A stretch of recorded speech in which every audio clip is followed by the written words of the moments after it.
ನಿಮ್ಮ ಶತ್ರುಗಳು ಈ ತಿಂಗಳಲ್ಲಿ ತುಂಬಾ ಬಲಶಾಲಿ ಆಗುವಂತಹ ಸಾಧ್ಯತೆಗಳು. ನಿಮ್ಮ ನ್ಯೂನತೆಗಳನ್ನ ಅರ್ಥ ಮಾಡ್ಕೋತಾರೆ. ನಿಮಗೆ ಯಾವ ರೀತಿಯಲ್ಲಿ ಓವರ್ಟೇಕ್ ಮಾಡಬೇಕು ಅದನ್ನ ಪ್ಲಾನ್ ಮಾಡ್ತಾ ಇರ್ತಾರೆ. ಅಲ್ಲಿ ಮೀಟರ್ ಹೊಡೆದಂಗ್ ಓಡ್ತಿರ್ತಾರೆ. ನಿಮ್ ಕೈಯಲ್ಲಿ ಎಷ್ಟು ದುಡ್ಡು ಕೊಟ್ಟರು ಉಳಿಸ್ಕೊಳಕ್ ಆಗಲ್ಲ. ಯಾಕಂತಂದ್ರೆ ತಂದಿರ್ತೀರಿ, ಯಾವ್ದೋ ಒಂದು ಉದ್ದೇಶಕ್ಕೆ ತಂದಿರ್ತೀರಿ, ಇನ್ಯಾವುದೋ ಉದ್ದೇಶಕ್ಕೆ ಖರ್ಚು ಮಾಡಿರ್ತೀರಿ. ವೀಕ್ಷಕರೇ, ಸಿಂಹ ರಾಶಿಯವರ ಮೇ ತಿಂಗಳ ಮಾಸ ಭವಿಷ್ಯ. ಮೇ ತಿಂಗಳಲ್ಲಿ ಸಿಂಹ ರಾಶಿಯವರಿಗೆ ಎಷ್ಟು ಚಾಲೆಂಜ್ ಇದೆ, ಏನು ಲಾಭ, ಮತ್ತೆ ಯಾವ ರೀತಿಯಲ್ಲಿ ಒಂದು ಪ್ರಯತ್ನಗಳನ್ನ ಮುಂದುವರಿಸಬೇಕು, ಮತ್ತೆ ಈ ತಿಂಗಳಲ್ಲಿ ನಿಮಗೆ ಧನ ಪ್ರಾಪ್ತಿ ಯೋಗಗಳು ಹೇಗಿದೆ, ಒಂದು ಚಾಕಚಕ್ಯತೆಯನ್ನ ಯಾವ ರೀತಿ ರೂಢಿಸ್ಕೊಂಡ್ರೆ ಅಥವಾ ಅಳವಡಿಸ್ಕೊಂಡ್ರೆ ನಿಮಗೆ ಒಳ್ಳೆ ಫಲ ಸಿಗುತ್ತೆ ಅನ್ನುವಂತಹ ಬಹಳ ಅದ್ಭುತವಾಗಿರ್ತಕ್ಕಂಥ ವಿಚಾರ ಈ ವಿಡಿಯೋದಲ್ಲಿ ನೀವು ತಿಳ್ಕೊಳ್ಳೇಬೇಕಾಗಿರ್ತಕ್ಕಂಥ ಬಹುಮುಖ್ಯ ಅಂಶಗಳು ಇದಾವೆ. ವಿಡಿಯೋ ನೋಡಿದ ಮೇಲೆ ನಿಮ್ಗೆ ಖಂಡಿತವಾಗ್ಲೂ ಅರ್ಥ ಆಗುತ್ತೆ ಇದು ಎಷ್ಟು ಇಂಪಾರ್ಟೆಂಟ್ ಆಗುತ್ತೆ ಅನ್ನುವಂಥದ್ದು. ಮತ್ತೆ ಆಗ್ತಾಳ ವಿಡಿಯೋ ಸ್ಟಾರ್ಟ್ ಮಾಡ್ಬಿಡೋಣ. ಈ ಒಂದು ತಿಂಗಳಲ್ಲಿ ಮೊದಲಿಂದನೂ ನೀವು ಬಹಳಷ್ಟು ಜನಗಳ ವಿರುದ್ಧವಾಗಿ ಅಥವಾ ಜನಗಳ ಪರವಾಗಿ ಬಹಳಷ್ಟು ಪ್ರಯತ್ನಗಳನ್ನ, ಬಹಳಷ್ಟು ಕಷ್ಟವನ್ನ, ಬಹಳಷ್ಟು ನೋವನ್ನ ಜೀವನದಲ್ಲಿ ಅನುಭವಿಸಿರುವಂತದ್ದು. ಯಾಕೆ ಮಾತು ಬರುತ್ತೆ ಅಂತಂದ್ರೆ, ನಿಮ್ಮ ಶತ್ರುಗಳು ಈ ತಿಂಗಳಲ್ಲಿ ತುಂಬಾ ಬಲಶಾಲಿ ಆಗುವಂತಹ ಸಾಧ್ಯತೆಗಳು. ನಿಮ್ಮ ನ್ಯೂನತೆಗಳನ್ನ ಅರ್ಥ ಮಾಡ್ಕೋತಾರೆ. ನಿಮಗೆ ಯಾವ ರೀತಿಯಲ್ಲಿ ಓವರ್ಟೇಕ್ ಮಾಡಬೇಕು ಅದನ್ನ ಪ್ಲಾನ್ ಮಾಡ್ತಾ ಇರ್ತಾರೆ. ಮತ್ತು ನಿಮ್ಮನ್ನ ವೀಕ್ನೆಸ್ ಪಾಯಿಂಟ್ ಗಳನ್ನ ನೋಡಿಕೊಂಡು ನಿಮ್ಮ ಮೇಲೆ ಸವಾರಿ ಮಾಡುವಂತಹ ಪ್ರಯತ್ನಗಳಲ್ಲಿ ತಯಾರಿಯಲ್ಲಿ ಇರ್ತಾರೆ. ಅದಕ್ಕೆ ನೀವಿಲ್ಲಿ ಏನ್ ಮಾಡ್ಬೇಕಾಗತ್ತೆ, ಯಾಕಂತಂದ್ರೆ ನಿಮಗೆ ಬಹಳಷ್ಟು ಜನ ಮಿತ್ರರೆಷ್ಟು ಜನ ಇದ್ದಾರೆ. ಯಾಕಂದ್ರೆ ಸದಾ ಸಕ್ರಿಯವಾಗಿರುವಂತ ವ್ಯಕ್ತಿತ್ವ ನಿಮ್ಮದು. ಸದಾ ಜನಗಳ ಜೊತೆಯಲ್ಲಿ ಇರ್ತೀರಿ, ಸಾರ್ವಜನಿಕವಾಗಿ ಬೆರೆತಿರ್ತೀರಿ, ಬಹಳಷ್ಟು ಜನರಿಗೆ ಸಹಾಯ ಮಾಡ್ತೀರಿ, ಒಳ್ಳೆ ನೇಮ್ ಇರುತ್ತೆ. ಇದ್ರ ಜೊತೆಗೆ ಅಷ್ಟೇ ನಿಮಗೆ ಶತ್ರುಗಳು ಕೂಡ ಇದ್ದಾರೆ. ದೀಪದ ಕೆಳಗೆ ಕತ್ತಲೆ ಅಂತ ಹೇಳ್ತೀವಲ್ಲ, ಆ ತರ ನಿಮ್ಮ ಜೀವನ. ಹಾಗೆ ನಿಮ್ಮ ಒಂದು ನೆರಳು ಕಂಡ್ರೆ ಆಗಲ್ಲ, ಅಥವಾ ನಿಮ್ಮ ಮಾತು ಕಂಡ್ರೆ ಆಗಲ್ಲ, ನಿಮ್ಮ ಯೋಜನೆ ಕಂಡ್ರೆ ಆಗಲ್ಲ, ಅಥವಾ ನಿಮ್ಮ ಬಗ್ಗೆ ನೀವು ಏನು ಸಿಂಹ ಇದ್ದಂಗೆ. ಯಾಕಂತಂದ್ರೆ ನೀವು ಯಾರಿಗೂ ಸೋಲುವಂತಹ ವಿಚಾರಗಳನ್ನ ನೀವು ದೂರ ಇಟ್ಬಿಡ್ತೀರಿ. ಸೋಲು ಅನ್ನುವಂಥದ್ದು ನೀವು ಅರಗಿಸ್ಕೊಳ್ಳೋದೇ ಇಲ್ಲ, ಅದನ್ನ ಒಪ್ಕೊಳ್ಳೋದೇ ಇಲ್ಲ. ಬೇರೆಯವರ ಅಧೀನದಲ್ಲಂತೂ ಮೊದಲೇ ಇರೋದಕ್ಕೆ ಇಷ್ಟಪಡೋದಿಲ್ಲ. ಆಯ್ತಾ, ನೀವು ಸ್ವತಂತ್ರವಾಗಿರುವಂತದ್ದನ್ನೇ ನೀವು ಹಠಮಾರಿತರದ ಧೋರಣೆನೇ ಎಷ್ಟೋ ಜನರಿಗೆ ಶತ್ರುತ್ವವಾಗಿ ಪರಿವರ್ತನೆ ಆಗಿರುವಂತದ್ದು ನಿಮ್ಮ ಜೀವನದಲ್ಲಿ ಸಾಕಷ್ಟು ನೀವು ನೋಡಿರ್ತೀರಿ. ಹೌದೋ ಅಲ್ಲೋ ಬೇಕಿದ್ರೆ ಕಾಮೆಂಟ್ ಮಾಡೋದ್ರ ಮೂಲಕ ತಿಳಿಸಿ. ಆದ್ರೆ ಈ ಜನಗಳಿಗೆ ನೀವು ಸೋಲದೆ ಇರಬೇಕು ಅಂತಂದ್ರೆ ಏನ್ ಮಾಡ್ಬೇಕು ಅನ್ನುವಂಥದ್ದು ವಿಷಯ ಏನಿದೆ ಅಂತಂದ್ರೆ, ನಿಮ್ಮ ಕೆಲವೊಂದು ಗುಪ್ತವಾದ ವಿಚಾರಗಳನ್ನ ಬೇರೆಯವರ ಹತ್ರ ಯಾರ ಹತ್ರ ಹೇಳ್ಕೋಬಾರ್ದು. ಗುಪ್ತವಾಗಿನೇ ಇಟ್ಕೊಳ್ಳೋದಕ್ಕೆ ಪ್ರಯತ್ನ ಪಡಬೇಕು. ಗುಪ್ತವಾಗಿ ನಿಮ್ಮ ಕಾರ್ಯವನ್ನ ಸಾಧನೆ ಮಾಡ್ಕೋಬೇಕು. ಸೈಲೆಂಟ್ ಆಗಿರ್ಬೇಕು. ಯಾರ ಜೊತೆಗೂ ನೇರವಾಗಿ ಜಗಳಕ್ಕೆ, ಕದನಕ್ಕೆ ಅಥವಾ ದುಶ್ಮನಿ ಕಟ್ಕೊಳ್ಳೋದು, ವೈರತ್ವ ಕಟ್ಕೊಳ್ಳೋದು ಮಾಡ್ಲಿಕ್ಕೆ ಹೋಗ್ಬೇಡಿ.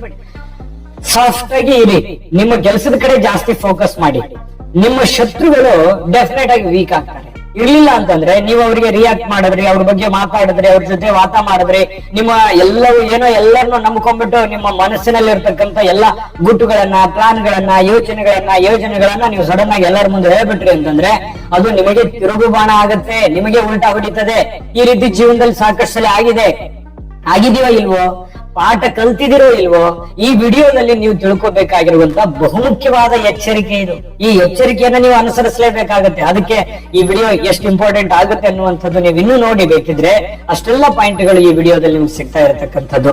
ಇದೊಂದು ಎಚ್ಚರಿಕೆ ರೂಪದಲ್ಲಿ ತೆಗೆದುಕೊಂಡ್ರು ಕೂಡ ತಪ್ಪಲ್ಲ, ನಿಮಗೆ ತುಂಬಾ ಯೂಸ್ ಆಗುತ್ತೆ ಅನ್ನುವಂಥದ್ದು. ಇನ್ನು ನಿಮಗೆ ನೀವು ಅಂದುಕೊಂಡಿರ್ತಕ್ಕಂತ ಸಾಧನೆಯನ್ನ ಮಾಡಿ ನಿಮಗೆ ಸ್ವಲ್ಪ ತೃಪ್ತಿ ನೀಡುತ್ತೆ. ಅಂದ್ರೆ ಕೆಲಸದ ಕಡೆ ನೀವು ಹೆಚ್ಚಿನ ಫೋಕಸ್ ಮಾಡಿದ್ರಿ ಅಂದ್ರೆ, ಕೆಲಸದ ಕಡೆ ಹೆಚ್ಚಿನ ಒತ್ತನ್ನ ನೀವು ಕೊಟ್ಟಿದ್ದೇ ಆದ್ರೆ ನಿಮಗೆ ಜಾಸ್ತಿ ಅನುಕೂಲಕರವಾಗಿರತಕ್ಕಂತ ಫಲಗಳು ಸಿಗುತ್ತೆ. ನಿಮ್ಮ ಶತ್ರುಗಳು ವೀಕ್ ಆಗೋದಕ್ಕೆ ಇದು ಕೂಡ ಒಂದು ಪಾಯಿಂಟ್ ಆಗ್ಬಹುದು. ಶತ್ರುಗಳೇ ನಿಮ್ಗೆ ಸಹಾಯ ಕೇಳಲಿಕ್ಕೆ ಬರ್ಬೋದು, ಈ ಹಿಂದೆ ಕೇಳಿದರೆ ಪ್ರಶ್ನೆ ಆಗಲ್ಲ. ಬಟ್ ಆದ್ರೆ ಈ ವಿಚಾರದಲ್ಲಿ ನೀವು ಸ್ವಲ್ಪ ಕೆಲಸ ಮಾಡಿ. ಜೊತೆಗೆ ಈ ದಶಮ ರವಿಯಿಂದ ಕೆಲವೊಂದು ವಿಘ್ನಗಳು ಇರುತ್ತವೆ. ಕೆಲವೊಂದು ವಿಘ್ನಗಳು ಹೇಗಿರುತ್ತೆ, ಆಗುತ್ತೆ ಅನ್ನೋಷ್ಟೊತ್ತಿನಲ್ಲೇ ಸ್ವಲ್ಪ ಕೆಲಸ ಡಿಲೇ ಆಗ್ಬೋದು. ದುಡ್ಡು ಬರ್ತಾ ಇದೆ ಅನ್ನೋಷ್ಟೊತ್ತಿಗೆ ಸ್ಟ್ರಕ್ ಆಗ್ಬಿಡ್ಬೋದು. ಸ್ವಲ್ಪ ಮನಸ್ಸಿಗೆ ಸಮಾಧಾನ ಇಲ್ಲದೆ ಇರುವಂತ ವಾತಾವರಣ ನಿರ್ಮಾಣ ಆಗ್ಬೋದು. ಹಾಗಾಗಿ ಸ್ವಲ್ಪ ತಾಳ್ಮೆಯನ್ನ ವಹಿಸ್ತಕ್ಕಂತ ಪ್ರಯತ್ನ ಮಾಡ್ಬೇಕು. ಆತುರದ ನಿರ್ಧಾರ, ಸಡನ್ ಆಗಿ ದುಡುಕುವಂತ ನಿರ್ಧಾರ ಬೇಡ. ಇದು ಒಂದು ದೊಡ್ಡ ವೀಕ್ನೆಸ್ ಪಾಯಿಂಟ್ ನಿಮಗೆ. ಯಾಕಂದ್ರೆ ನೀವು ಸಡನ್ ಆಗಿ ನಿರ್ಧಾರ ತಗೊಂಡ್ಬಿಡೋದು, ಸಡನ್ ಆಗಿ ಆತುರ, ಏನಿದ್ರು ಲಕ್ಸುರಿನೇ ಬೇಕು ನಿಮಗೆ. ಯಾವತ್ತಿಗೂ ರಾಯಲ್ ಆಗಿರ್ಬೇಕು ಅನ್ನುವಂತ ಹಂಬಲ ಇರುತ್ತೆ. ಅದು ನೀವು ಬಡವರು ಇದ್ರು ಅಷ್ಟೇ, ಶ್ರೀಮಂತರು ಇದ್ರು ಅಷ್ಟೇ. ಈ ಸಿಂಹರಾಶಿಯವರು ಇದೇ ತರ ಮನಸ್ಥಿತಿ ಇರುತ್ತೆ ಬಹಳಷ್ಟು ಜನರಿಗೆ. ಹಾಗಾಗಿ ಸ್ವಲ್ಪ ಈ ವಿಚಾರದಲ್ಲಿ ನಿಮ್ಮ ಭಾವನೆಗಳನ್ನ ಸ್ವಲ್ಪ ಹೋಲ್ಡ್ ಅಲ್ಲಿ ಇಟ್ಕೊಳ್ಳಿ, ತಾಳ್ಮೆಯಿಂದ ಇಟ್ಕೊಳ್ಳಿ. ನಿಮ್ಗೆ ಟೈಮ್ ಬರುತ್ತೆ, ಆ ಟೈಮ್ ಅನ್ನ ನೀವು ಯೂಸ್ ಮಾಡ್ಕೊಳ್ಳುವಂತ ಪ್ರಯತ್ನವನ್ನು ಮಾಡ್ಕೋಬೇಕು. ಇನ್ನು ಈ ಸರ್ಕಾರಿ ಅರೆ ಸರ್ಕಾರಿಯಲ್ಲಿ ಕೆಲಸ ಮಾಡ್ತಕ್ಕಂತ ಸಿಂಹ ರಾಶಿಯವರು ಹಿರಿಯ ಅಧಿಕಾರಿಗಳಿಂದ ಸ್ವಲ್ಪ ಕಿರುಕುಳ ಇರುತ್ತೆ, ಸಣ್ಣ ಪುಟ್ಟ ವಿಚಾರದಲ್ಲಿ ಮನಸ್ತಾಪಗಳಿರುತ್ತೆ, ಏನೋ ಒಂಥರ ಮುಸುಕಿನ ವಾತಾವರಣ ಇರುತ್ತೆ. ಸ್ವಲ್ಪ ತಾಳ್ಮೆಯನ್ನ ತೆಗೆದುಕೊಳ್ಬೇಕಾಗತ್ತೆ. ಆರ್ಥಿಕವಾಗಿರ್ತಕ್ಕಂತ ಮುಕ್ಕಟ್ಟು ಸಹಜವಾಗಿ ಇರುತ್ತೆ. ಇದೇ ನಿಮ್ಗೆ ಚಾಲೆಂಜ್ ಈ ತಿಂಗಳಲ್ಲಿ. ಈ ಚಾಲೆಂಜ್ ಅನ್ನ ನೀವು ಚಾಲೆಂಜ್ ಆಗಿನೇ ಸ್ವೀಕಾರ ಮಾಡಬೇಕಾಗತ್ತೆ. ಕುಟುಂಬದೊಂದಿಗೆ ಕಿರು ಪ್ರವಾಸವನ್ನು ಹೋಗುವಂತದ್ದು, ಚಿಕ್ಕದಾಗಿ ಎಲ್ಲ ಒಂದ್ ಸ್ವಲ್ಪ ಪ್ರವಾಸಕ್ಕೆ ಹೋಗುವಂತದ್ದು, ಅದರಿಂದ ಸ್ವಲ್ಪ ಮನಸ್ಸಿಗೆ ಸಮಾಧಾನ, ಶಾಂತಿ ಉತ್ಪತ್ತಿ ಆಗುತ್ತೆ. ಆಪ್ತರೊಂದಿಗೆ ಸಂತಸದ ವಾತಾವರಣ ಸೃಷ್ಟಿ ಆಗುತ್ತೆ, ಮಾನಸಿಕ ಶಾಂತಿ ಆಗುತ್ತೆ. ನೋಡಿ, ಈ ಆಪ್ತರೊಂದಿಗೆ ಕಷ್ಟ ಸುಖಗಳನ್ನ ಹಂಚಿಕೊಂಡಾಗ ಸ್ವಲ್ಪ ಮನಸ್ಸಿಗೆ ನೆಮ್ಮದಿ ಆಗುತ್ತೆ. ಹಾಗೇನ್ ಮಾತ್ರ ಎಲ್ಲರ ಹತ್ರನು ಹೇಳ್ಕೊಂಡ್ರೆ ಸಮಸ್ಯೆಗಳಾಗುತ್ತೆ. ಇದ್ರ ಬಗ್ಗೆ ಗಮನ ಇರಲಿ. ಇನ್ನು ಆಸ್ತಿ ವಿವಾದಗಳಲ್ಲಿ ದೃಢವಾಗಿರತಕ್ಕಂತ ನಿರ್ಧಾರವನ್ನು ತೆಗೆದುಕೊಳ್ಳುವಂತ ಸಾಧ್ಯತೆಗಳು ಕಂಡು ಬರ್ತಾ ಇರತಕ್ಕಂಥದ್ದು. ಇನ್ನು ಸಂದರ್ಶನದಲ್ಲಿ, ಸಂದರ್ಶಕರಲ್ಲಿ ಅಥವಾ ಬೇರೆಯವರ ಸಂಪರ್ಕ ಸಾಧಿಸತಕ್ಕಂತ ವಿಚಾರದಲ್ಲಿ ನಿಮಗೆ ಈ ತಿಂಗಳಲ್ಲಿ ಯಶಸ್ಸು ಸಿಗುವಂತ ಸನ್ನಿವೇಶಗಳಿದೆ. ಕಡಿಮೆ ಪರಿಶ್ರಮದಿಂದ ಹೆಚ್ಚಿನ ಲಾಭ ಈ ತಿಂಗಳಲ್ಲಿ ನೀವು ನಿರೀಕ್ಷೆ ಮಾಡಬಹುದು. ಮತ್ತೆ ಕಡಿಮೆ ಪರಿಶ್ರಮ ಕೊಟ್ರೆ ಹೆಚ್ಚಿನ ಲಾಭ ಸಿಗುತ್ತೆ ಅಂದ್ರೆ, ಹೆಚ್ಚಿನ ಪರಿಶ್ರಮ ಕೊಟ್ರೆ ಇನ್ನೆಷ್ಟು ಲಾಭ ಆಗ್ಬೋದು. ಹಾಗಾಗಿ ಹೆಚ್ಚಿನ ಕೆಲಸದ ಕಡೆ ಫೋಕಸ್ ಮಾಡಬೇಕಾಗ್ತದೆ. ಇನ್ನು ಬಂಧುಗಳ ವಿಚಾರವಾಗಿ ಕೆಲವೊಂದು ಅಶುಭ ಸುದ್ದಿಗಳನ್ನ ಕೇಳುವಂತ ಸನ್ನಿವೇಶಗಳಿರ್ಬೋದು. ಆದ್ರೆ ನಾನು ಪ್ರತಿ ತಿಂಗಳು ಹೇಳ್ತಾ ಇರ್ತೇನೆ, ಖರ್ಚಿಗೆ ಕಡಿವಾಣ ಹಾಕ್ಬೇಕು. ಯಾಕಂದ್ರೆ ನೀವು ಖರ್ಚು ಅಲ್ಲಿ ಮೀಟರ್ ಹೊಡೆದಂಗ್ ಓಡ್ತಿರುತ್ತೆ. ನಿಮ್ ಕೈಯಲ್ಲಿ ಎಷ್ಟು ದುಡ್ಡು ಕೊಟ್ಟರು ಉಳಿಸ್ಕೊಳಕ್ ಆಗಲ್ಲ. ಯಾಕಂತಂದ್ರೆ ತಂದಿರ್ತೀರಿ, ಯಾವ್ದೋ ಒಂದು ಉದ್ದೇಶಕ್ಕೆ ತಂದಿರ್ತೀರಿ, ಇನ್ಯಾವುದೋ ಉದ್ದೇಶಕ್ಕೆ ಖರ್ಚು ಮಾಡಿರ್ತೀರಿ. ಎಷ್ಟೋ ಸ್ವಲ್ಪ ಖರ್ಚಿರುತ್ತೆ, ಜಾಸ್ತಿ ಖರ್ಚು ಮಾಡಿರ್ತೀರಿ. ವೈಭವದ ವಸ್ತುಗಳನ್ನ ತೆಗೆದುಕೊಂಡು ಖರ್ಚು ಮಾಡಿದ್ದು ಹೆಚ್ಚು. ದುಡ್ಡು ಕೈಯಲ್ಲಿ ಬಂತ, ಏನಾದ್ರೂ ಒಂದು ಪ್ಲಾನ್ ಸಡನ್ ಆಗಿ ಮಾಡ್ಬಿಡ್ತೀರಿ ನೀವು. ಇದೇ ನಿಮ್ ವೀಕ್ನೆಸ್ ಪಾಯಿಂಟ್. ನಿಜನ ಸುಳ್ಳ ನೋಡಿ, ಇದು ಬೇಕಿದ್ರೆ ಇದು ಇರುತ್ತೆ. ಇದ್ರ ಬಗ್ಗೆ ಸ್ವಲ್ಪ ಯೋಚನೆಯನ್ನು ಮಾಡ್ಕೊಳ್ಳಿ. ಇನ್ನು ಜೀವನದಲ್ಲಿ ಅಭಿವೃದ್ಧಿಯ ಒಂದು ಸಮಯ ಅನ್ನುವಂಥದ್ದು. ಯಾಕಂದ್ರೆ ಸಮಸ್ಯೆಗಳು, ಕಷ್ಟಗಳು, ತೊಂದರೆಗಳು ಬರ್ಲಿ ಮನುಷ್ಯನಿಗೆ, ಆ ಕಷ್ಟಗಳ ಜೊತೆಯಲ್ಲಿ ಹೋರಾಟ ಮಾಡಿ ಯಶಸ್ಸು ಕಾಣೋದಿದೆಯಲ್ಲ, ಅದು ಬಹಳ ಸಂತೋಷವನ್ನ ತಂದು ಕೊಡುತ್ತೆ, ಆನಂದವನ್ನ ತಂದು ಕೊಡುತ್ತೆ. ಇದರ ಬಗ್ಗೆ ನೀವು ಹೆಚ್ಚಿನ ಗಮನವನ್ನು ಹರಿಸಬೇಕು. ವಿದ್ಯಾರ್ಥಿಗಳಿಗೆ ಪರಿಶ್ರಮದಿಂದ ಉತ್ತಮವಾಗಿರತಕ್ಕಂತ ಫಲಿತಾಂಶ ಸಿಗುತ್ತೆ. ವಿದ್ಯಾರ್ಥಿಗಳ ದಿಸೆಯಲ್ಲಿ ಕೂಡ ಒಳ್ಳೆ ಫಲಗಳು ನಿಮಗೆ ಸಿಗುವಂತದ್ದು. ಇನ್ನು ಸಂಪತ್ತಿನ ಕ್ರೋಢೀಕರಣ ಆಗ್ತದೆ.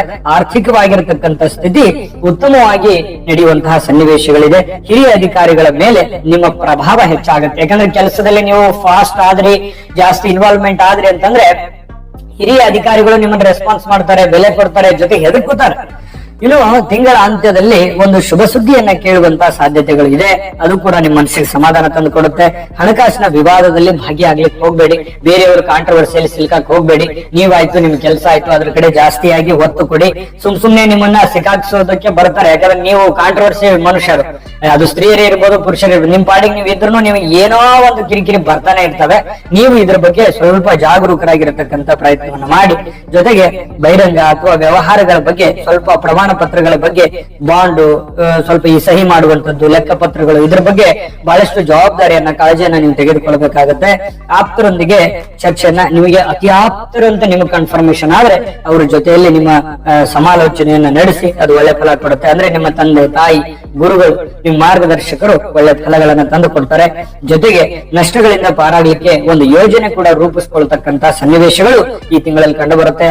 ಆಕಸ್ಮಿಕ ಮೂಲಗಳಿಂದ ನಿಮಗೆ ಧನಲಾಭ ಆಗುವಂಥದ್ದು ಈ ತಿಂಗಳಲ್ಲಿ ನಿಮಗೆ ಈ ಫಲ ಕೂಡ ಇರತಕ್ಕಂಥದ್ದು ಇಲ್ಲಿ ಗಮನಿಸಬೇಕಾಗತ್ತೆ.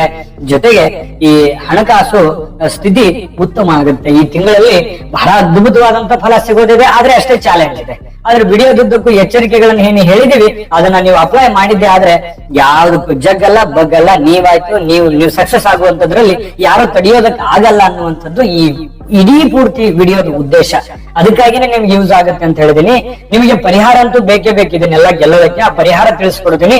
ಈ ವಿಡಿಯೋದ ಉಪಯೋಗ ಆಗತ್ತಾ, ಆಗಿಲ್ವಾ, ಅಥವಾ ನಿಮಗೆ ಹೇಗೆ ಅನಿಸ್ತು ಅನ್ನುವಂಥದ್ದು ಅಮೂಲ್ಯ ಅಭಿಪ್ರಾಯ ತಿಳಿಸಿ. ನಿಮ್ಮ ಅಮೂಲ್ಯ ಅಭಿಪ್ರಾಯ ನಮಗೆ ಬಹಳ ಮುಖ್ಯ. ಜೊತೆಗೆ ಈ ವಿಡಿಯೋ ಇಷ್ಟ ಆಗಿದ್ರೆ ಲೈಕ್ ಮಾಡಿ, ಶೇರ್ ಮಾಡಿ, ನಮ್ಮ ಚಾನಲ್ ಸಬ್ಸ್ಕ್ರೈಬ್ ಮಾಡ್ಕೊಳ್ಳಿ. ವಿಡಿಯೋದ ಕೆಳಗಡೆ ಡಿಸ್ಕ್ರಿಪ್ಷನ್ ಲಿಂಕ್ ಇದೆ, ಅಲ್ಲೂ ಕೂಡ 12 ರಾಶಿಯವರ ಈ ಮೇ ತಿಂಗಳ 5ನೇ ತಿಂಗಳ ಮಾಸ ಫಲದ ಲಿಂಕ್ ಸಿಗುತ್ತೆ. ನಿಮ್ಗೆ ಇಷ್ಟವಾಗಿರುವಂತ ವಿಡಿಯೋನ ನೋಡ್ಕೊಂಡು ತಿಳ್ಕೊಳ್ಳಿ ಅನ್ನುವಂತ ಮಾತನ್ನ ಹೇಳ್ತಾ, ವೀಕ್ಷಕರು ಈ ತಿಂಗಳಲ್ಲಿ, ಮೇ ತಿಂಗಳಲ್ಲಿ ನೋಡಿ, ಈ ನಾಗಾರಾಧನೆ ಮಾಡ್ತಕ್ಕಂಥದ್ದು, ನಾಗಪ್ಪನ ಸೇವೆ, ನಾಗಾರಾಧನೆ ಮಾಡ್ತಕ್ಕಂಥದ್ದು, ಜೊತೆಗೆ ಈ ಶ್ರೀ ಲಕ್ಷ್ಮೀನಾರಾಯಣ ಸ್ತೋತ್ರವನ್ನ ಪಠಣ ಮಾಡ್ತಕ್ಕಂಥದ್ರಿಂದ ಬಹಳ ಒಳ್ಳೆ ಅದ್ಭುತವಾದಂತಹ ಫಲಗಳು ನಿಮಗೆ ಸಿಗುವಂತ ಸಾಧ್ಯತೆಗಳಿದೆ. ಒಳ್ಳೆ ಫಲಗಳು ಸಿಗಲಿ, ದೈವ ಕೃಪೆಗೆ ಪಾತ್ರವಾಗಿ ನಿಮ್ಮ ಮನೋಕಾಮನೆಗಳೆಲ್ಲವೂ ನೆರವೇರಲಿ ಅಂತ ಸರ್ವೇ ಜನಃ ಸುಖಿನೋ ಭವಂತು.